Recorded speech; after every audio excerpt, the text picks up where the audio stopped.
Welcome to Statistics Made Simple, and I am Savita Valsang.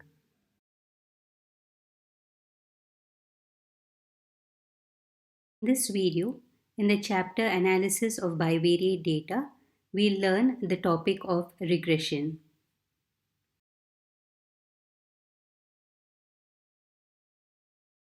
I'll start with a short introduction to the term regression. The term regression in the literal sense means stepping back towards the average. It was first used by a British biometrician, Sir Francis Galton, in connection with the inheritance of stature. By stature, here we mean heights. He found that the offspring of abnormally tall or short parents tends to step back or regress to the average population height. That means if the parents are abnormally very tall, or if the parents are very short, then their offsprings need not be very tall like them or very short like them, but they may take the average height of the population. But in statistics, it is used in a different sense. So, if two variables are correlated, then the unknown value of one variable can be found or estimated by using the known value of the other variable.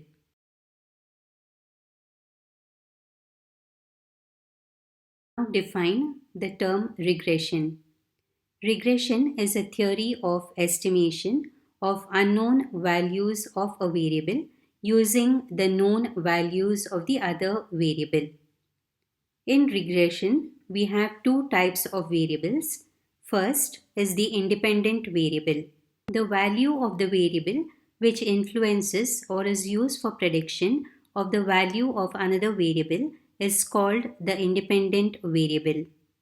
Second is the dependent variable, the value of the variable which is influenced or is predicted by the value of another variable is called the dependent variable.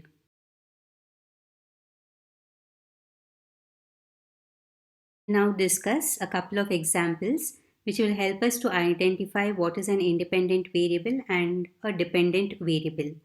Example 1. Consider two variables. Capital X denotes price of a commodity and capital Y the demand for the commodity. Here, price of a commodity is the independent variable and demand for the commodity is the dependent variable because the demand for a commodity will always depend on its price. Example 2.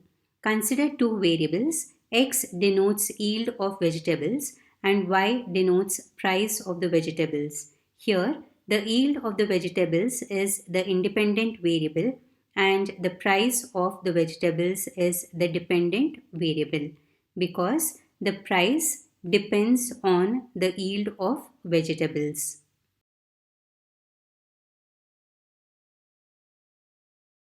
From this slide onwards, please listen to the explanation very carefully. In regression, we first establish a mathematical relation between the two variables. This relation is called the regression equation, which is obtained by the method of least squares. It may be a linear or non-linear relation. Now let us first consider a bivariate data where you have two variables x and y. Note that the variables are always denoted by capital X and capital Y and the values which the variable take are denoted by small x and small y. Now let us make an assumption first that x is dependent on y. Then the regression equation which is obtained using this assumption. What is the assumption? That x is dependent on y is called the regression of x on y or the line of regression of x on y and is given by the equation is x minus x bar equal to bxy into y minus y bar. This line of regression of x on y is used to estimate the x values. Now in bxy, x, y are subscripts. So this equation, that is a line of regression of x on y, is important.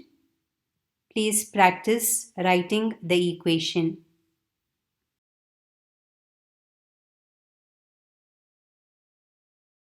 Now, suppose an assumption is made that y is dependent on x.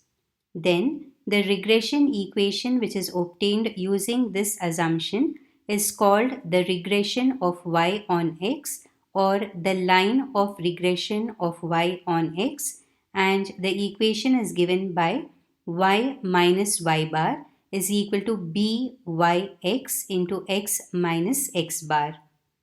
So this line of regression of y on x should be used only to estimate the y values. Now, an important note is bxy is called as the regression coefficient of x on y, and byx is called as the regression coefficient of y on x, and x bar, y bar are the means of the x and y values. Please practice writing the two lines of regression and also learn the notations for both the regression coefficients.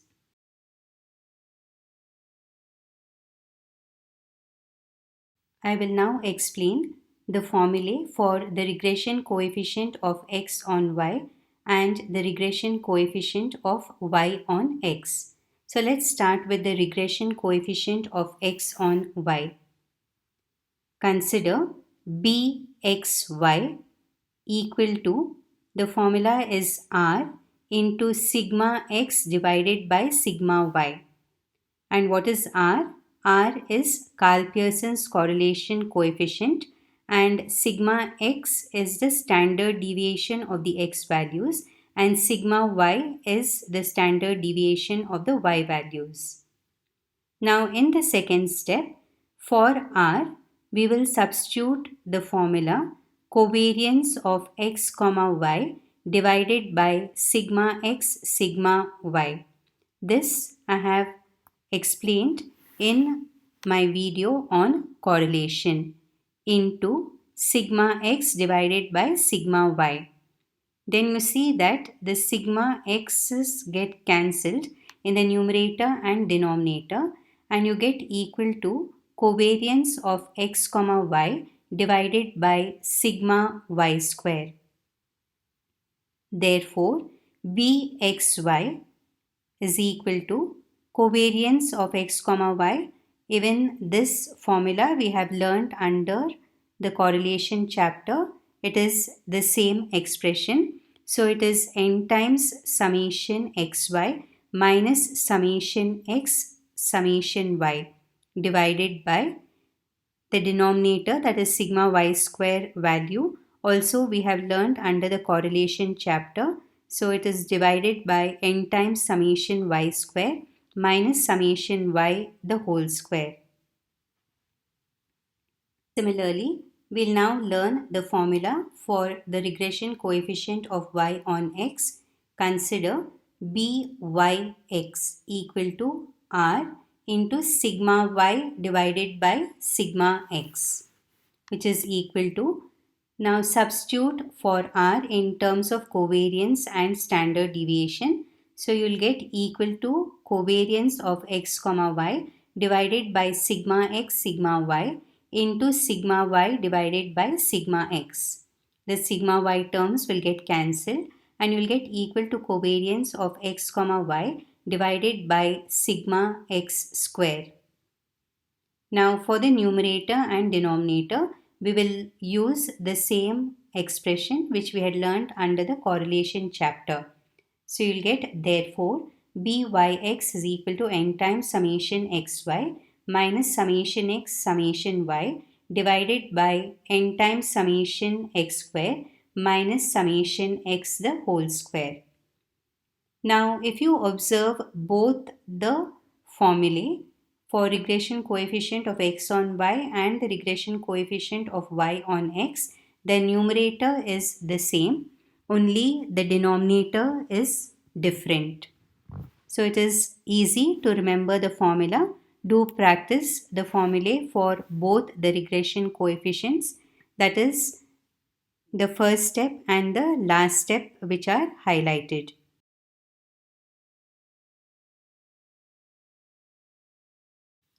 We will now learn the properties of the regression coefficients. This is an important question which can come as a 2 marker. There are 4 points. You can write any two of them for 2 marks. First one is the regression coefficients are independent of change of origin but not of scale. You know that change of origin means it is u equal to x minus a. And if we divide it by h, then it becomes change of scale also. We also know that v is equal to y minus b is change of origin, and if we divide it by k, then it is change of scale. But for the regression coefficients, your u can be only x minus a and v should be only y minus b. They should not be divided by h and k. Second, the regression coefficients are always positive, negative or 0 together. That means if bxy is positive, even byx will be positive. Similarly, if bxy is negative, byx is also a negative value. And if bxy is 0, byx also should be 0. They cannot be of opposite signs. The third one is important. The geometric mean of the regression coefficients is equal to the correlation coefficient. That is, R is equal to plus or minus root of bxy into byx. Let us now learn the proof of how this expression is obtained. Consider bxy into byx. Now substitute the formulae for the regression coefficients in terms of r and the standard deviations, which is equal to r into sigma x divided by sigma y into r into sigma y divided by sigma x. So which implies bxy into byx is equal to, you see that the sigma x terms in the numerator and denominator get cancelled. Similarly, the sigma y terms in the numerator and denominator will get cancelled and you will get equal to r square. So which implies r is equal to plus or minus root of bxy into byx. This is an important result to remember. The fourth property is, since r is not greater than 1. What is r? It is Karl-Pearson's correlation coefficient, and you know that it always lies only between minus 1 and plus 1. So the product of the regression coefficients cannot exceed 1.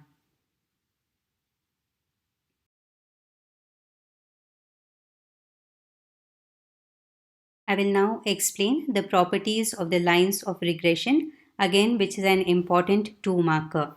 The first one, there are 2 lines of regression. The line of regression of x on y is given by x minus x bar is equal to bxy into y minus y bar. So this means that the line of regression of x on y, it passes through the point x bar comma y bar. Similarly, the line of regression of y on x is given by y minus y bar is equal to byx into x minus x bar. This means that the line of regression of y on x also passes through the point x bar comma y bar. The second property is the 2 lines of regression intersect at the point x bar comma y bar.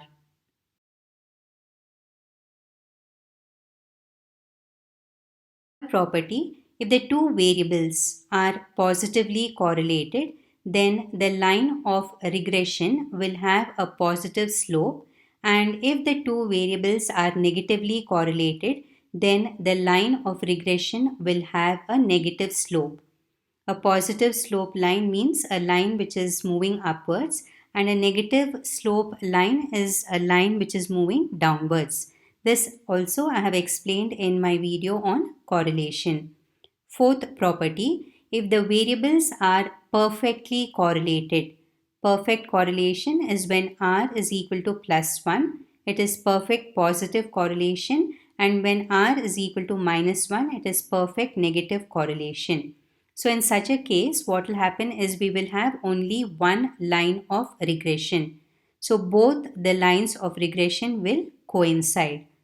Now in the next step, through an example, by putting R equal to 1 in both the lines of regression, I am going to show you how the two lines of regression will be the same, or how the two lines of regression will coincide. Okay, so what I'm proving here is only for your understanding, like I have highlighted in green color at this side. Okay, you need not learn it for the exam. I'm only explaining this to make you understand the fourth property. So I'll take the left hand side. Under the fourth property, consider the line of regression of x on y. So you know the formula is x minus x bar is equal to r into sigma x divided by sigma y into y minus y bar. So now you put r equal to plus 1. So in the next step, you'll get x minus x bar is equal to 1 into sigma x divided by sigma y into y minus y bar.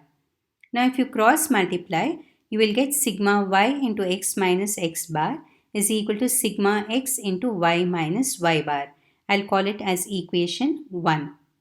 Now similarly, on the right hand side, I'll consider the line of regression of y on x, which is y minus y bar is equal to r into sigma y divided by sigma x into x minus x bar.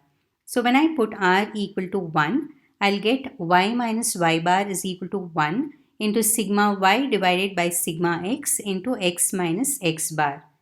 Again cross multiply, you will get sigma x into y minus y bar is equal to sigma y into x minus x bar. I'll call this as equation 2. Now if you compare both the equations 1 and 2, they are exactly the same. So whenever r is equal to plus 1 or if r is equal to minus 1, you will see that you will have only one line of regression.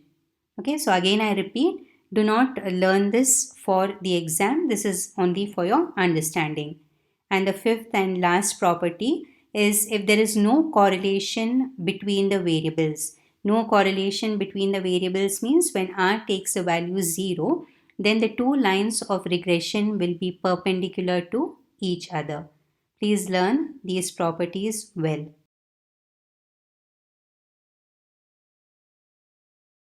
Understand the concepts explained by practicing regularly. Thank you for watching, and in my next video we'll find solutions to problems based on regression.